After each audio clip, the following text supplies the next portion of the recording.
Perkenalkan, nama saya Michael. Hari ini merupakan hari yang sangat spesial. Hari ini merupakan hari pertama kita melakukan serah terima dan unboxing motor terbaru dari Kawasaki, yaitu Ninja ZX 10R terbaru kepada konsumen pertamanya di Indonesia. Langsung saja kami perkenalkan konsumen pertama Ninja ZX 10R terbaru di Indonesia, yaitu Bro Hari Afandi. Kami persilakan Bro Hari Afandi untuk naik ke atas panggung. Masih. Apa kabar Bro Hari? Sehat selalu pastinya ya. Baik Pak Michael, excited hari ini. Boleh perkenalkan diri sedikit Bro Hari? Oh iya, nama saya Hari Afandi. Kebetulan saya juga bike enthusiast. Kebetulan saya juga sudah salah satu pengguna Kawasaki ZX 10R yang generasi sebelumnya. Itu sebabnya kenapa saya mau coba yang generasi terbaru. Digunting Bro Hari. 1, 2, 3.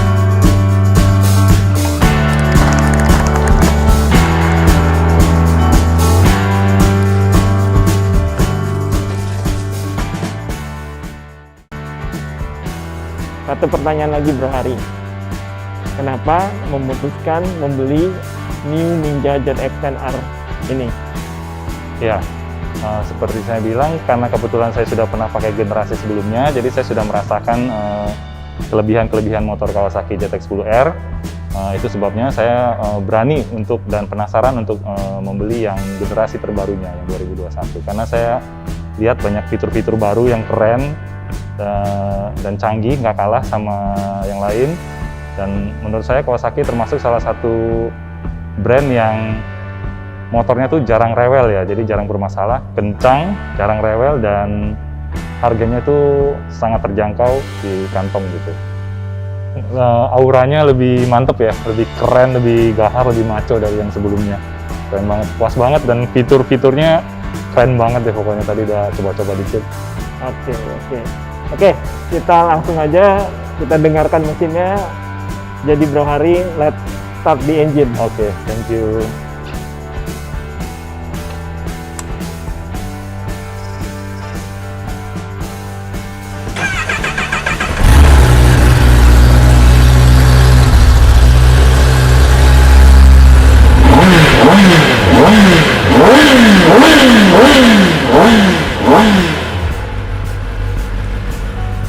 Oke, akhirnya sampai juga kita di penghujung acara.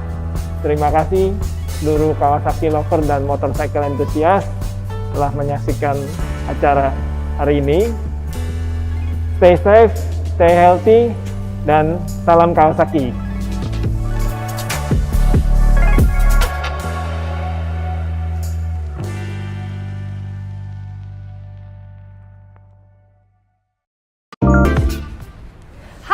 Saat ini Regina sedang berada di Mazda Simpruk dan Regina sedang mencari kendaraan yang stylish. Setelah melihat beberapa rekomendasi, akhirnya pilihanku jatuh ke Mazda. Di awal tahun 2021 ini, Mazda telah memperkenalkan SUV, yaitu New Mazda CX-5 GT dan New Mazda CX-9 All-Wheel Drive. Hari ini kita akan menyaksikan bersama proses peluncuran kendaraan Mazda terbaru yang menjadi pilihanku. Dan tentunya akan meramaikan dunia otomotif Indonesia. Langsung saja kita saksikan, inilah prosesi peluncurannya. Halo Mazda Lovers, nama saya Ricky. Saya sebagai Managing Director PT Eurocars Motor Indonesia, ATP merek Mazda di Indonesia. Tahun 2021 bagi kami adalah tahun yang penuh harapan. Walaupun kondisi pandemik yang kita alami bersama masih berlangsung. Tapi hal ini tidak menyurutkan semangat kami sebagai ATP Mazda untuk tetap optimis dan berkontribusi terus terhadap perkembangan dunia otomotif di Indonesia. Maka sebagai bentuk nyata dari komitmen Mazda di Indonesia, sebelumnya kami telah meluncurkan New Mazda CX-5 GT dan New Mazda CX-9 All-Wheel Drive. Dan pada hari ini, kami akan meluncurkan sebuah SUV yang memiliki kelas tersendiri. Sejalan dengan semangat kami, yaitu Now More People Can Drive Mazda, di mana kami percaya SUV ini dapat menjadi backbone bagi pertumbuhan Mazda di Indonesia. Well, Mazda lovers, please welcome new Mazda CX-3 Sport 1.5 liter.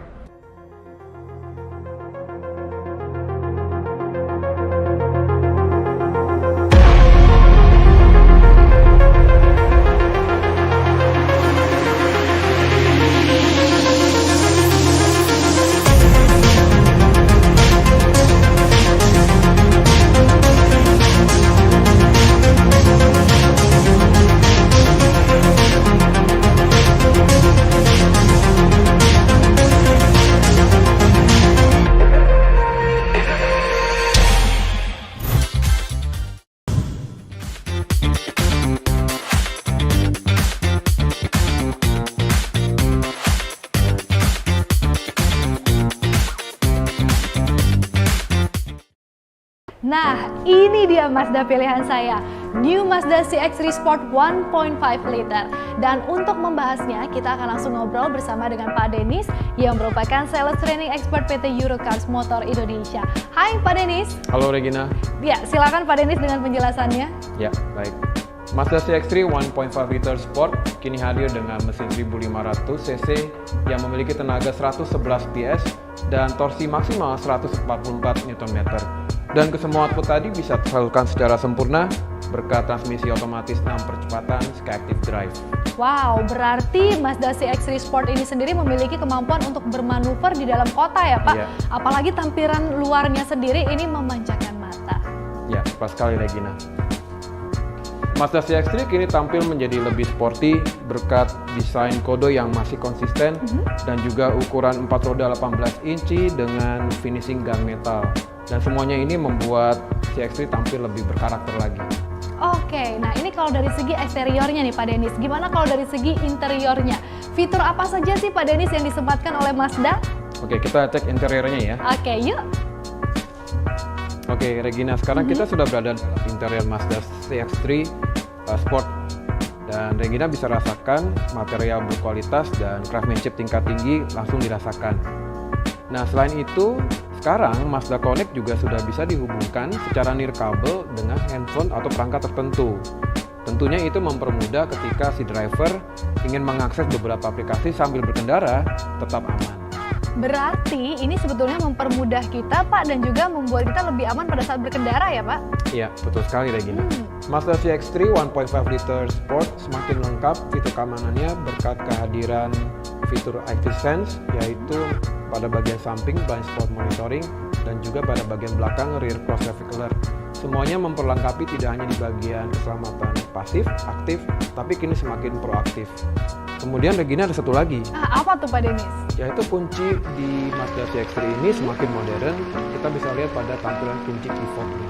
Oke, berarti ini adalah salah satu poin ya Pak Denis dari Mazda CX-3 di mana kuncinya ini lebih ramping, jadi lebih gampang untuk disimpan di dalam kantong. Terima kasih Pak Denis penjelasannya. Terima kasih Regina, Terima sama-sama. kasih Pak. Wow, keren kan New Mazda CX-3 Sport 1.5 litersnya. Yang paling bikin saya jatuh cinta adalah desainnya nih, yang terlihat mengalir dinamis di seluruh permukaan eksteriornya. Kalian gak penasaran buat mengendarai New Mazda CX-3 Sport 1.5 liter? Langsung aja ya kunjungi dealer Mazda terdekat di kota Anda. Demikian rangkaian acara hari ini, akhirnya saya Regina Valeria pamit undur diri. Sampai jumpa.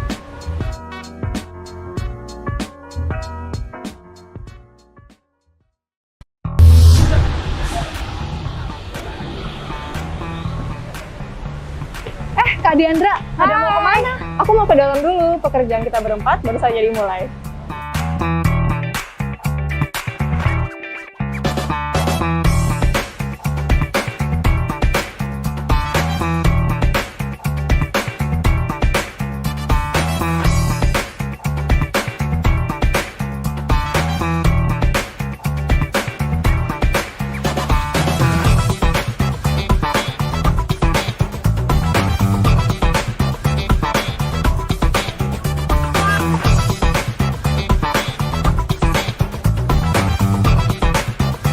Oh, jadi ini Mazda CX-3 terbaru. Warnanya unik juga ya.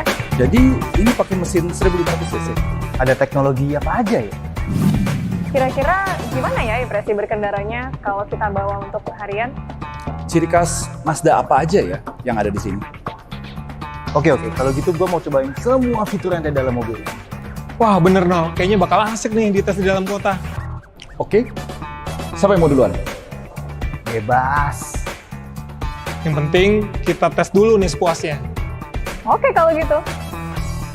Let's ride Mazda!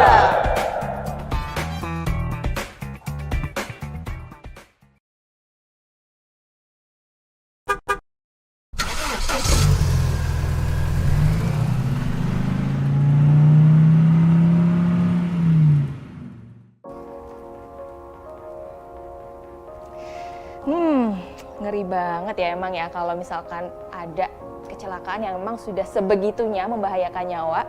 Bisa jadi karena kelelahan, transportasinya, atau bahkan nih dari manusianya. Sebenarnya ketika kita mengendarai kendaraan, itu tidak hanya sekedar mengemudi saja, asal selamat, asal sampai. Ternyata banyak sekali faktor-faktor di belakangnya yang harus kita ketahui nih. Dari sebenarnya apa saja hal-hal yang bisa bikin kita selamat, kemudian bagaimana cara kita supaya terhindar nih dari human error-nya, dan juga supaya ketika kita berkendara bisa sampai ke tujuan dengan aman dan juga selamat. Dan berbincang-bincang terkait dengan human error, saya di sini Jasfriend, sudah ada teman saya yang tentunya sudah sangat kompeten dan tidak perlu diragukan lagi. Karena apa? Karena saya pada hari ini ditemani oleh teman saya Mas Ahmad Wildan yang merupakan pakar keselamatan transportasi darat. Halo Mas Wildan, gimana kabarnya? Alhamdulillah baik. Alhamdulillah baik. Sebenarnya gimana sih Mas kalau human error itu sendiri? Baik, jadi yang pertama dari data Korlantas Polri, kita mendapatkan lebih dari 80% kecelakaan itu penyebabnya human error. Kemudian hasil investigasi KNKT juga sama kurang lebih.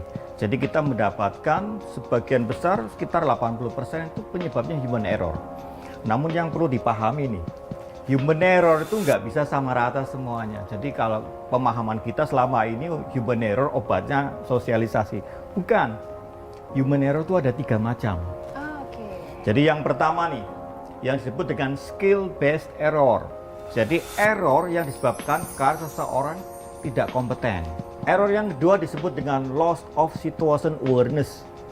Ini 85% kecelakaan di Australia di jalan tol disebabkan oleh ini. Penurunan kewaspadaan. Di kita juga banyak. Jadi banyak pengemudi kita yang multitasking. Nyetir sambil main HP, telepon, sambil makan, sambil ngerokok, dan sebagainya. Ketika sedang melakukan multitasking, dia menurun kewaspadaannya. Kompetensinya menurun, kaget, kecelakaan. Yang ketiga ada disebut dengan loss of control, kehilangan kendali. Ini disebabkan karena fatigue, karena lelah, kurang tidur, kurang istirahat, atau habis minum obat-obatan yang bisa menyebabkan ngantuk.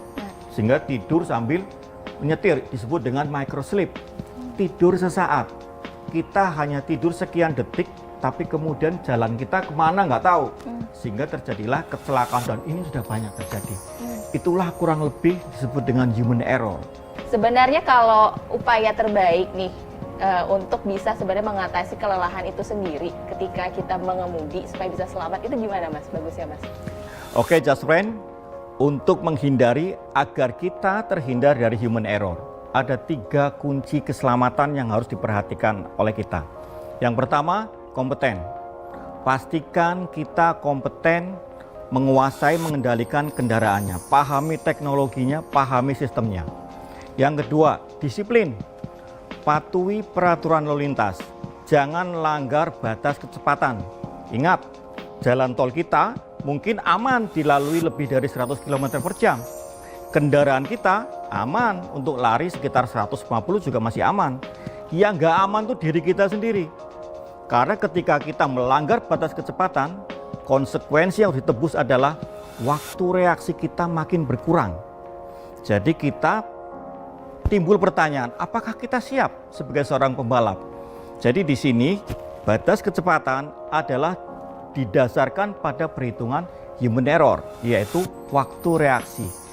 Yang ketiga adalah jujur. Kalau ngantuk, kalau lelah, istirahat, dan jangan mengemudi. Jangan minum obat yang bisa menimbulkan rasa kantuk dan sebagainya. pada saat mengemudi. Stop mengemudi pada saat sakit, pada saat lelah, dan sebagainya. Itu kurang lebih tips untuk menghindari human error.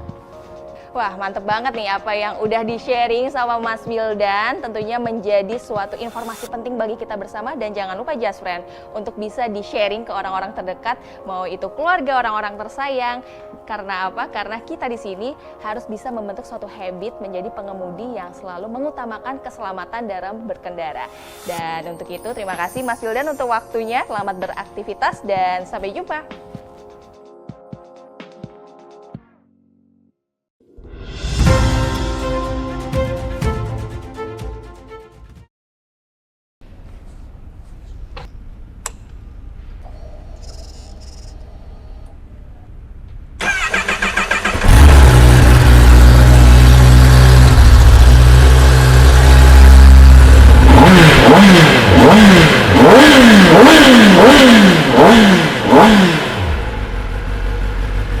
Perkenalkan, nama saya Michael.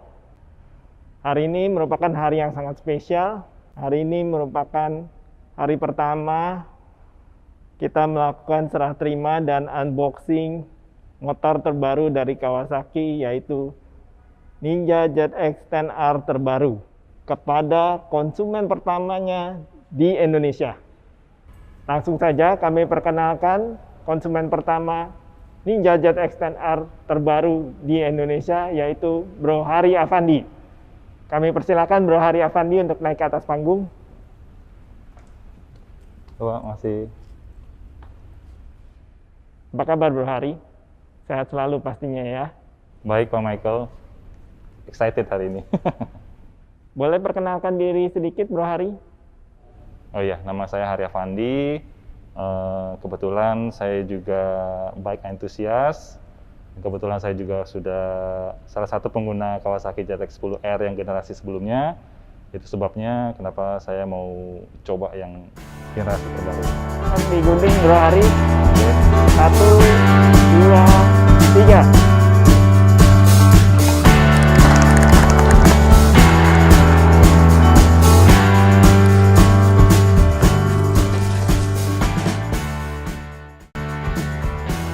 Satu pertanyaan lagi Bro Hari. Kenapa memutuskan membeli New Ninja ZX-10R ini? Ya, seperti saya bilang, karena kebetulan saya sudah pernah pakai generasi sebelumnya, jadi saya sudah merasakan kelebihan-kelebihan motor Kawasaki ZX-10R. Itu sebabnya saya berani untuk dan penasaran untuk membeli yang generasi terbarunya, yang 2021. Karena saya lihat banyak fitur-fitur baru yang keren, dan canggih, nggak kalah sama yang lain. Dan menurut saya Kawasaki termasuk salah satu brand yang motornya tuh jarang rewel ya, jadi jarang bermasalah, kencang, jarang rewel, dan harganya tuh sangat terjangkau di kantong gitu. Auranya lebih mantep ya, lebih keren, lebih gahar, lebih maco dari yang sebelumnya. Keren banget, puas banget, dan fitur-fiturnya keren banget deh pokoknya. Tadi udah coba-coba dikit. Oke, kita langsung aja kita dengarkan mesinnya. Jadi Bro Hari, let's start the engine. Oke, thank you.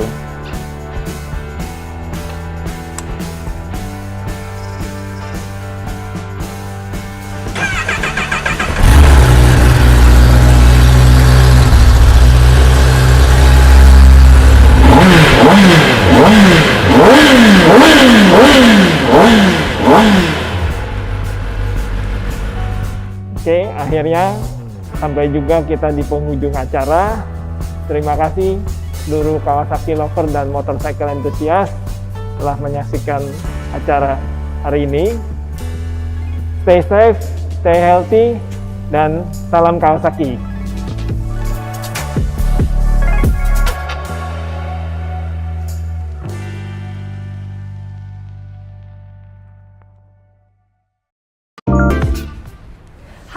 Saat ini Regina sedang berada di Mazda Simproof dan Regina sedang mencari kendaraan yang stylish.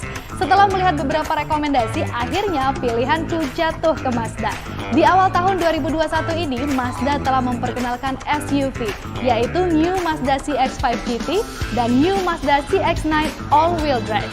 Hari ini kita akan menyaksikan bersama proses peluncuran kendaraan Mazda terbaru yang menjadi pilihanku.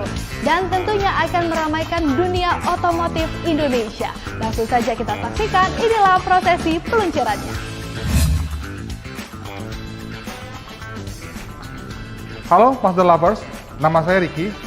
Saya sebagai Managing Director PT Eurocars Motor Indonesia, ATP merek Mazda di Indonesia. Tahun 2021 bagi kami adalah tahun yang penuh harapan, walaupun kondisi pandemik yang kita alami bersama masih berlangsung. Tapi hal ini tidak menyurutkan semangat kami sebagai ATP Mazda untuk tetap optimis dan berkontribusi terus terhadap perkembangan dunia otomotif di Indonesia. Maka sebagai bentuk nyata dari komitmen Mazda di Indonesia, sebelumnya kami telah meluncurkan New Mazda CX-5 GT dan New Mazda CX-9 All-Wheel Drive. Dan pada hari ini, kami akan meluncurkan sebuah SUV yang memiliki kelas tersendiri. Sejalan dengan semangat kami, yaitu Now More People Can Drive Mazda, di mana kami percaya SUV ini dapat menjadi backbone bagi pertumbuhan Mazda di Indonesia. Well, Mazda lovers, please welcome New Mazda CX-3 Sport 1.5 liter.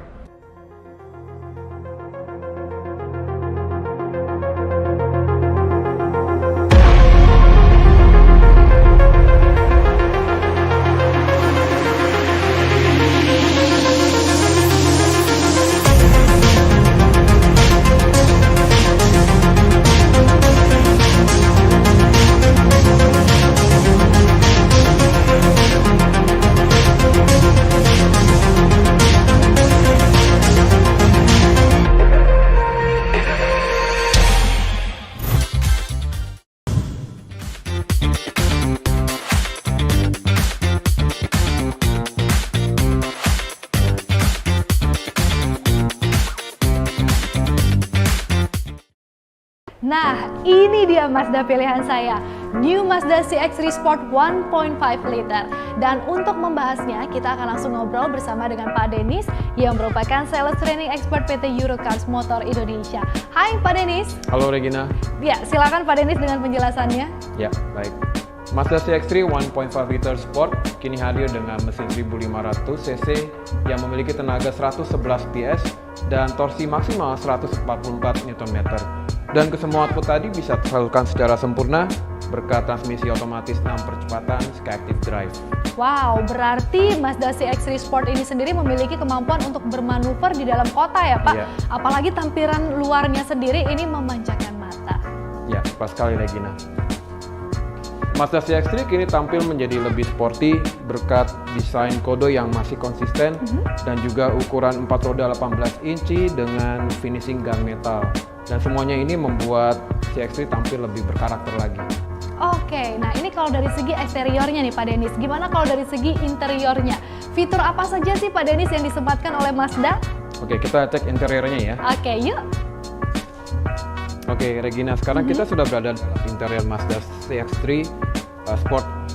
Dan Regina bisa rasakan material berkualitas dan craftsmanship tingkat tinggi langsung dirasakan. Nah, selain itu, sekarang Mazda Connect juga sudah bisa dihubungkan secara nirkabel dengan handphone atau perangkat tertentu. Tentunya itu mempermudah ketika si driver ingin mengakses beberapa aplikasi sambil berkendara tetap aman. Berarti ini sebetulnya mempermudah kita Pak dan juga membuat kita lebih aman pada saat berkendara ya Pak? Iya, betul sekali Regina. Mazda CX-3 1.5 liter Sport semakin lengkap fitur keamanannya berkat kehadiran fitur Active Sense, yaitu pada bagian samping blind spot monitoring dan juga pada bagian belakang rear cross traffic alert. Semuanya memperlengkapi tidak hanya di bagian keselamatan pasif, aktif, tapi kini semakin proaktif. Kemudian Regina ada satu lagi. Apa tuh Pak Denis? Yaitu kunci di Mazda CX-3 ini semakin modern. Kita bisa lihat pada tampilan kunci key fob-nya. Oke, berarti ini adalah salah satu poin ya Pak Denis dari Mazda CX-3 di mana kuncinya ini lebih ramping, jadi lebih gampang untuk disimpan di dalam kantong. Terima kasih Pak Denis penjelasannya. Terima kasih Regina, sama-sama. Terima kasih Pak. Wow, keren kan new Mazda CX-3 Sport 1.5 litersnya? Yang paling bikin saya jatuh cinta adalah desainnya nih, yang terlihat mengalir dinamis di seluruh permukaan eksteriornya. Kalian gak penasaran buat mengendarai new Mazda CX-3 Sport 1.5 liter? Langsung aja ya kunjungi dealer Mazda terdekat di kota Anda. Demikian rangkaian acara hari ini, akhirnya saya Regina Valeria pamit undur diri. Sampai jumpa.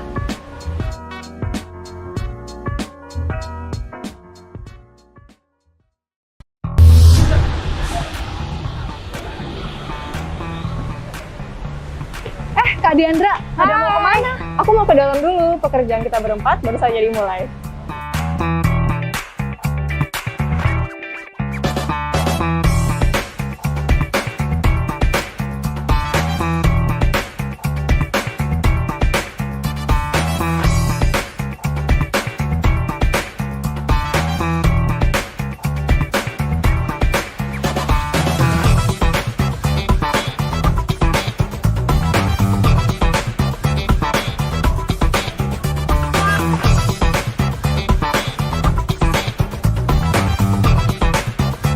Oh, jadi ini Mazda CX-3 terbaru.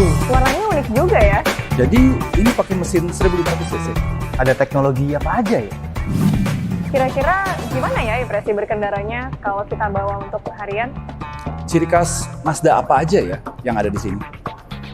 Oke, kalau gitu gue mau cobain semua fitur yang ada dalam mobil. Wah, bener no. Kayaknya bakal asik nih di tes di dalam kota. Oke, siapa yang mau duluan? Bebas. Yang penting kita tes dulu nih sepuasnya. Oke kalau gitu. Let's ride Mazda!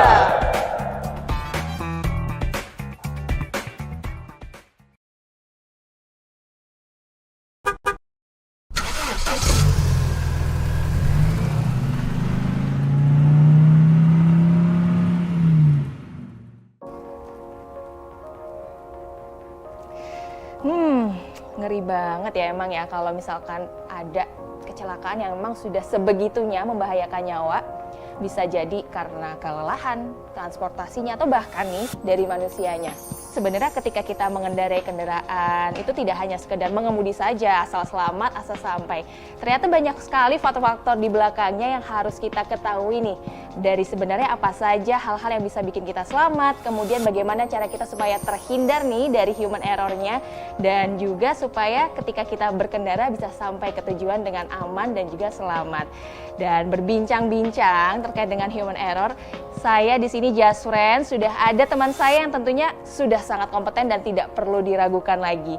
Karena apa? Karena saya pada hari ini ditemani oleh teman saya Mas Ahmad Wildan yang merupakan pakar keselamatan transportasi darat. Halo Mas Wildan, gimana kabarnya? Alhamdulillah baik. Alhamdulillah baik. Sebenarnya gimana sih Mas kalau human error itu sendiri? Baik, jadi yang pertama dari data Korlantas Polri, kita mendapatkan lebih dari 80% kecelakaan itu penyebabnya human error. Kemudian hasil investigasi KNKT juga sama kurang lebih. Jadi kita mendapatkan sebagian besar sekitar 80% itu penyebabnya human error. Namun yang perlu dipahami nih, human error itu nggak bisa sama rata semuanya. Jadi kalau pemahaman kita selama ini human error obatnya sosialisasi. Bukan, human error itu ada 3 macam. Jadi yang pertama nih, yang disebut dengan skill based error. Jadi error yang disebabkan karena seseorang tidak kompeten. Error yang kedua disebut dengan loss of situation awareness. Ini 85% kecelakaan di Australia di jalan tol disebabkan oleh ini. Penurunan kewaspadaan. Di kita juga banyak. Jadi banyak pengemudi kita yang multitasking. Nyetir sambil main HP, telepon, sambil makan, sambil ngerokok dan sebagainya.